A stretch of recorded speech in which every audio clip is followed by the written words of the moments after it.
So two things. I opened the show saying Happy President's Day, right? Because it's a holiday and a lot of people have the day off. And the jury in the Murdaugh case had the day off because it's President's Day. And the other thing is, some of you are wondering if I drink wine in this glass that I was drinking when I was choking. No, it's Diet Root Beer.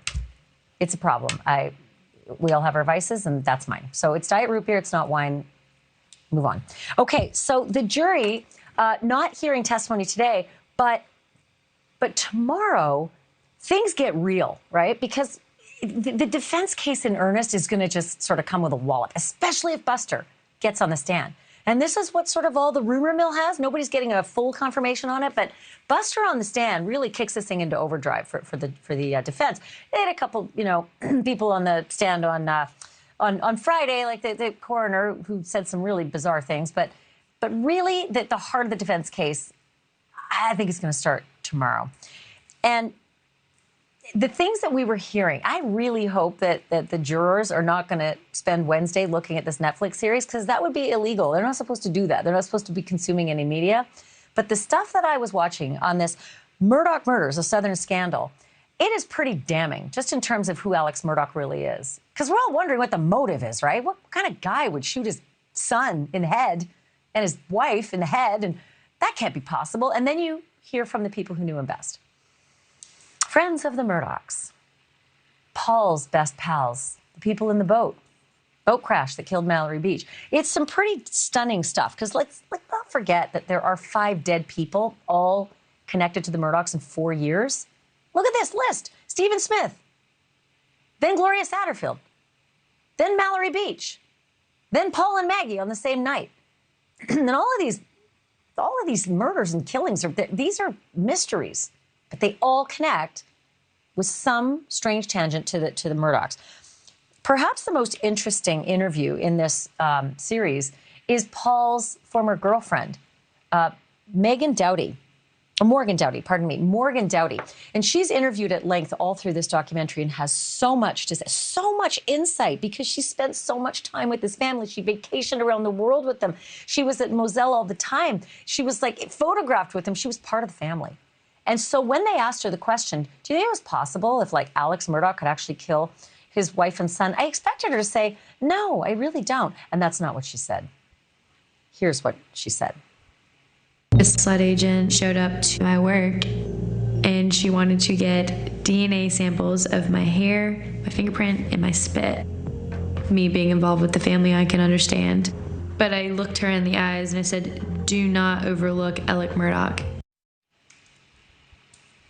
Yeah, and then something else? There's another part of the soundbite that says she does. She thinks that Alex Murdaugh could do that. Dave Aronberg, State Attorney, Palm Beach County. I really had to get your perspective on this, because the jury is not going to see that. Let's just cross our fingers, because Wednesday that documentary drops, right? And they're not supposed to watch media and consume this kind of stuff. But if they did, if they could hear some of the things that Morgan Doughty said and some of the other kids from the boat crash said about Alex Murdaugh, I think they'd convict him. But that aside, it's really hard to get over this motive piece. This is the most confounding part of this case.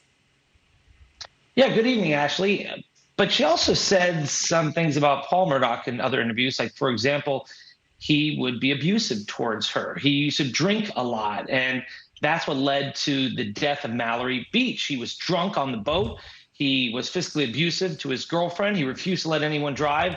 And 19-year-old Mallory Beach ended up dead. Now, I say that just to let you know that it's not just Alex Murdaugh on trial. In a way, the victims are on trial, too. And if the defense or anyone else can paint the picture of the victims as less sympathetic, then, yeah, these are jurors. All 12 have to agree beyond any reasonable doubt. And all it takes is one juror to have a little reasonable doubt, or maybe not think that Alex Murdaugh is as bad of a guy as they make him out to be, or maybe they think that the victims are worse than these innocent victims are portrayed to be. But whatever it is, there are a lot of moving parts, which is why being a prosecutor is such a tough job, because you've got to get all 12 to agree beyond any reasonable doubt. Well, yeah. I mean, the defense doesn't even have to put on a case. It's all up to you, right? The prosecutor's the one that has to prove. You got the burden. The defense doesn't have the burden. So Anthony Cook was one of the kids in the boat. There's two Cooks. There's Connor Cook and Anthony Cook. They're cousins. They're also really, really close. Paul's one of their best friends.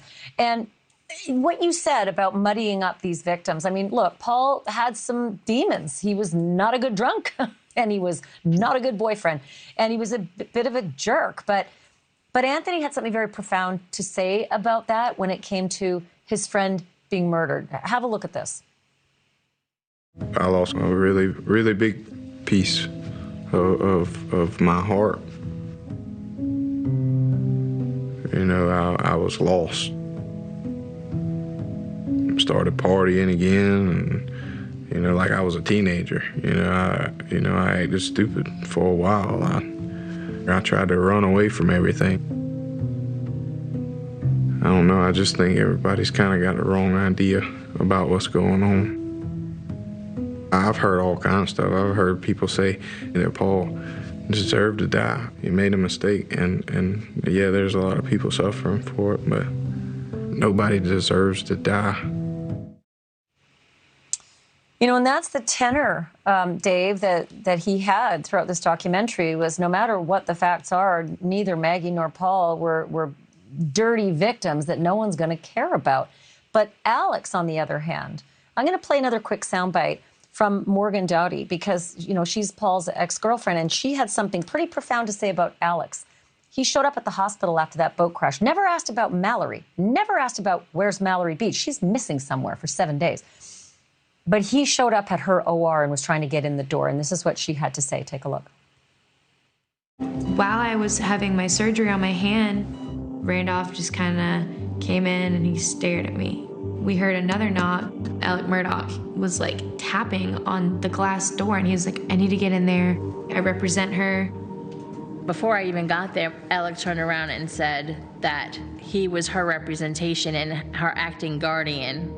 I looked at the head nurse and was like, ma'am, please keep that man out of my room.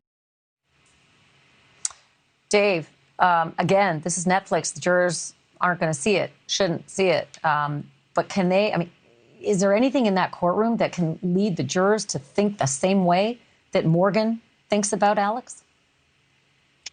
Well, you know, you're not supposed to use prior bad acts to decide that someone's guilty now. It's called propensity evidence. But the prosecution was able to get in that Alex Murdaugh paid cousin Eddie to try to shoot him and then to steal insurance money.